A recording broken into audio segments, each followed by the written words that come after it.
Hello students, let us start with the first topic of pharmaceutics 1, that is history and development of pharmacy profession in India. Okay, we have covered already the definition of what is pharmacy, what is the definition of pharmaceutics. Okay, definition of pharmacy we have already seen that it is the compounding and dispensing. Okay, आपल्याला prepare करायचं आहे आणि dispense करायचं आहे. Okay, science and technique of preparing and dispensing the drugs. Pharmaceutics, it is the art and science of which converts the drug into the medicines. Okay, conversion of drug into the various dosage form, that is called as pharmaceutics. Okay, so in India the allopathic system in India means आता जे modern सध्या आपण system use करतोय. Okay, it is introduced by the British. Okay, British जेव्हा आपल्या राज्य करत होते तेव्हा त्यांनी हे इंट्रोड्यूस केलं आहे ॲलोपॅथिक सिस्टीम. ओके, बेसिकली तेव्हा ते सुरुवातीला ते फक्त रुलिंग क्लास म्हणजे फक्त ब्रिटिश लोकांसाठीच हे सिस्टीम त्यांनी वापरायची. ओके, त्यानंतर before 19th century. Okay, 19th सेंचुरीच्या अगोदर the drugs are imported from Europe but used by the only Britishers. Okay, हे जे ड्रग्स ते इम्पोर्ट करत होते, कुठून इम्पोर्ट करत होते? They are imported from the Europe country and they only used by the Britishers. But after 19th century, it is started to use in India. Okay, India मध्ये first 1901 okay 1901 साली Bengal chemical and pharmaceutical works in Calcutta हे establish झालं. कोण establish केलं? Doctor Acharya P C. Ray. Okay, P C. Ray यांनी काय केलं? हे सुरुवातीला इंडियामध्ये हे 3 फॅक्टरी सुरू झाले आहेत. कुठले कुठले? बेंगाल केमिकल्स 1901 साली, त्यानंतर 1903 साली small factory in Bombay, and 1907 साली Alembic chemical works by the TK. Gujjar, professor TK. Gujjar. हे 3 कंपन्या हे 1900 शतकानंतर पहिल्यांदा सुरुवाती इंडियामध्ये सुरू झाले. तर हे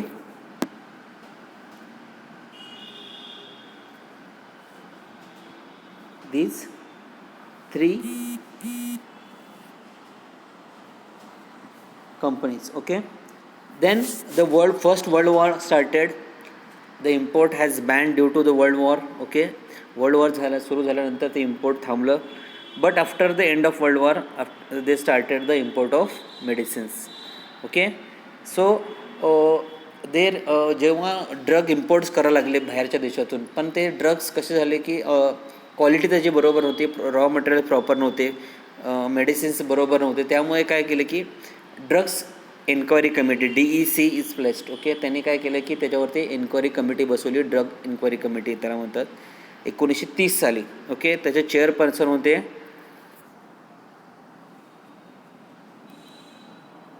चेअरमन होतं R.N.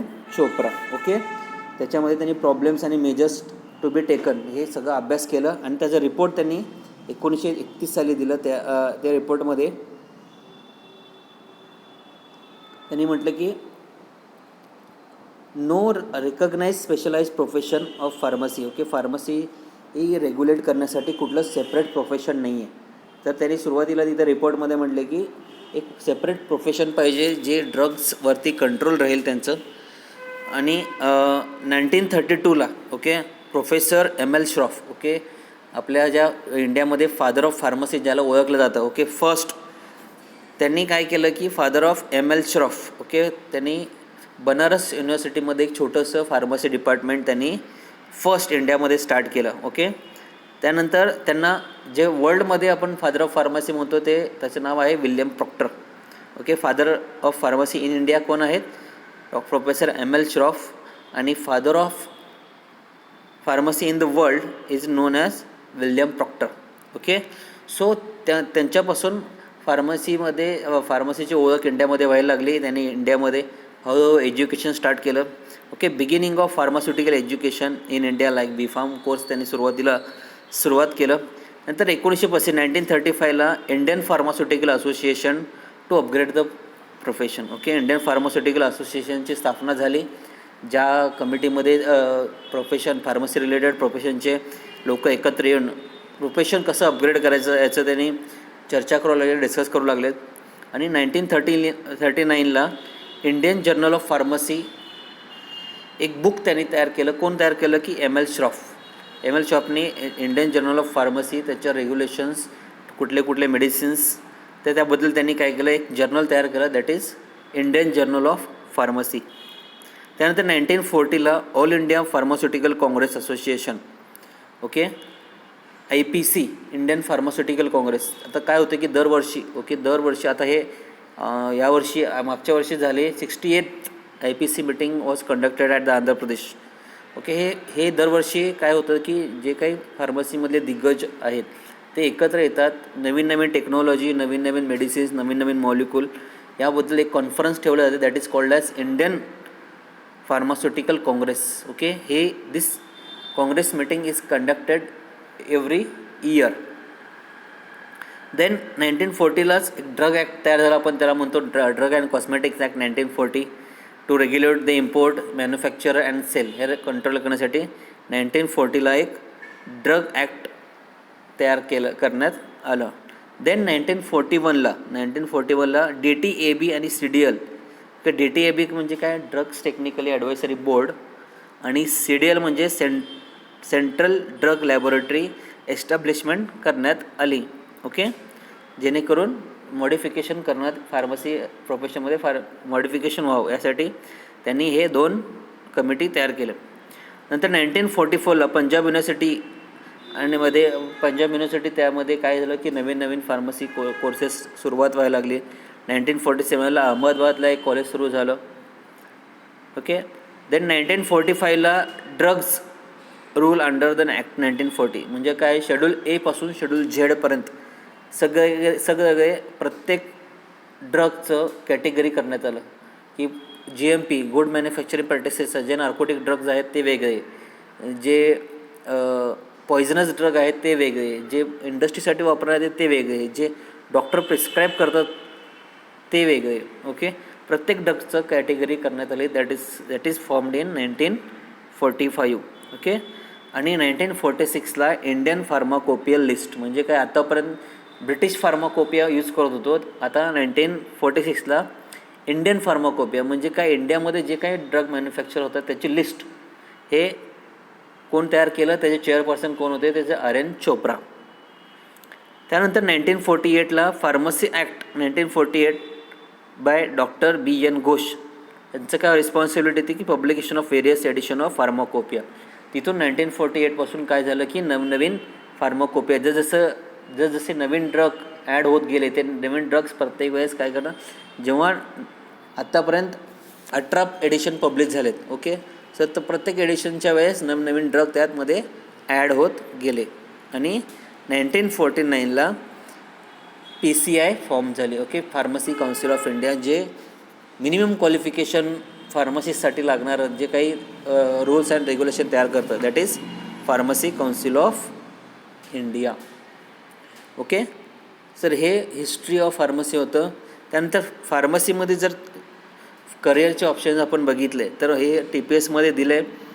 तर पहिलं आहे कम्युनिटी फार्मासिस्ट. ओके, आपण सध्या बघतो की ठिकठिकाणी आपण मेडिकल ओपन करून स्वतःचं शॉप चालू शकतो. फार्मासिस्ट म्हणून आपण स्वतःचं मेडिकल कम्युनिटीला आपण हेल्थ सर्व करू शकतो. त्यानंतर हॉस्पिटल फार्मासिस्ट, वेगवेगळ्या we can work in hospital pharmacist, we can own, okay, we can start our medical in hospitals also. Prescribing advisors. Okay, आता सध्या फार्मसीचं रोल असं आहे की लोकांना आपल्याला ॲडवाईस द्यायचं आहे की ट्रीटमेंटबद्दल, त्यानंतर monitoring, checking of prescription checking करायचं आहे, त्यांना मोड ऑफ ॲडमिनिस्ट्रेशन सांगायचं आहे. ओके, त्यानंतर ट्रीटमेंटचे फॉलोअप कसं घ्यायचं, स्ट्रॅटेजी कसं बनवायची, सगळे आपण ॲडवायसर्स म्हणून सुद्धा काम करू शकतो. Industrial pharmacy. ओके, इंडस्ट्रीमध्ये आपण बघतो की इंडस्ट्रीमध्ये आपलं भरपूर रोल आहे फार्मसीचं.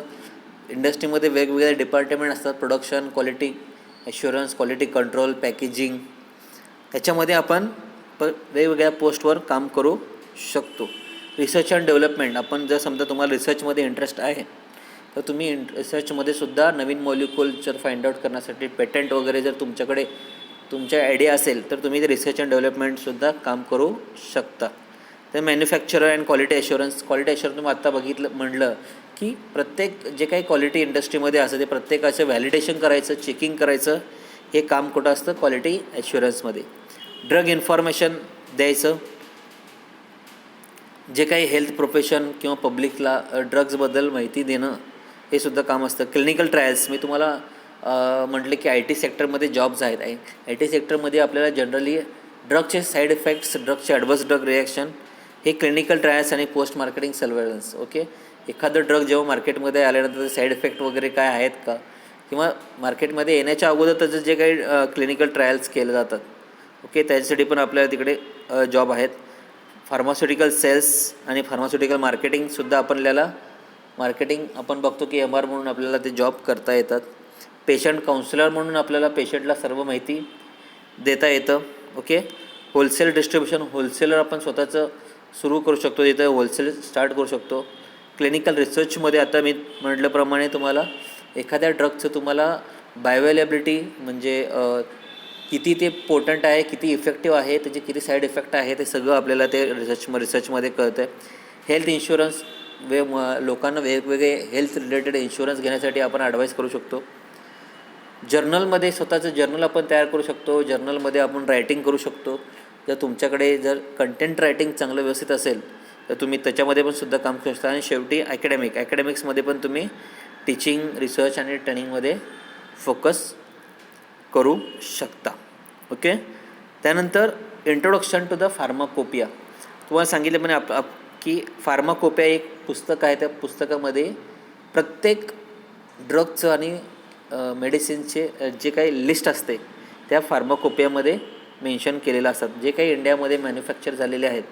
आता आपल्या सध्या लायब्ररीमध्ये इंडियन फार्माकोपिया 2014 आहे. ह्या पुस्तकामध्ये रेड कलरचं पुस्तक, ह्याच्यामध्ये सगळ्या ड्रग्सबद्दल माहिती आहे. तर फार्माकोपिया म्हणजे काय? Pharmacopoeia is the official book which is published by the government of that country. Okay, प्रत्येक देशाचे बुक्स असतात. त्या प्रत्येक, समजा इंडियामध्ये झालं तर इंडियन फार्माकोपिया, ब्रिटिश लोकांनी तयार केल्यामुळे ब्रिटिश फार्माकोपिया, जे युनायटेड स्टेटने तयार केलं असेल तर USP, United State pharmacopoeia. Okay, ह्याच्यामध्ये काय असतं? It contain list of drugs, their formulae and description of the drugs. The word pharmacopoeia is derived from the Greek word pharmakon. Pharmakon ही ग्रीक वर्ड आहे, त्याच्यापासून ते तयार झाले आहे. Means drug. Pharmakon means drug आणि poia means to make. Okay, drug तयार करायचं जे काही लिस्ट बुक आहे त्याला काय म्हणतो आपण? फार्माकोपिया. ओके, त्यानंतर कशासाठी तयार केलेत? की हे जे काही लिस्ट आपल्या मेडिसिनल सबस्टन्सेस, ड्रग्स, फॉर्म्युले, त्यांचे डिस्क्रिप्शन जे काही असेल ते सगळं त्या पुस्तकामध्ये तुम्हाला भेटणार आहे. त्याच्यामुळे काय होतं की एक क्वालिटी आणि स्टँडर्ड ऑफ ड्रग्स मेंटेन होतं. मिसयूज ड्रगबद्दल प्रिव्हेंट होतं. त्यानंतर हे गाईडलाईन्स, ऑफिशियल गाईडलाईन्स, कसं ड्रग्सला हँडल करायचं आहे, कसं घ्यायचं आहे, सगळं माहिती देण्यात येते. Okay, list of official books कुठले कुठले आहेत वर्ल्ड्समध्ये? इंडियन फार्माकोपिया आहे, ब्रिटिश फार्माकोपिया आहे, युनायटेड स्टेट फार्माकोपिया आहे, युरोपियन फार्माकोपिया आहे, इंटरनॅशनल फार्माकोपिया आहे. त्यानंतर ब्रिटिश फार्मास्युटिकल कोडेक्स. ठीक आहे, पण आपण थांबूया आता.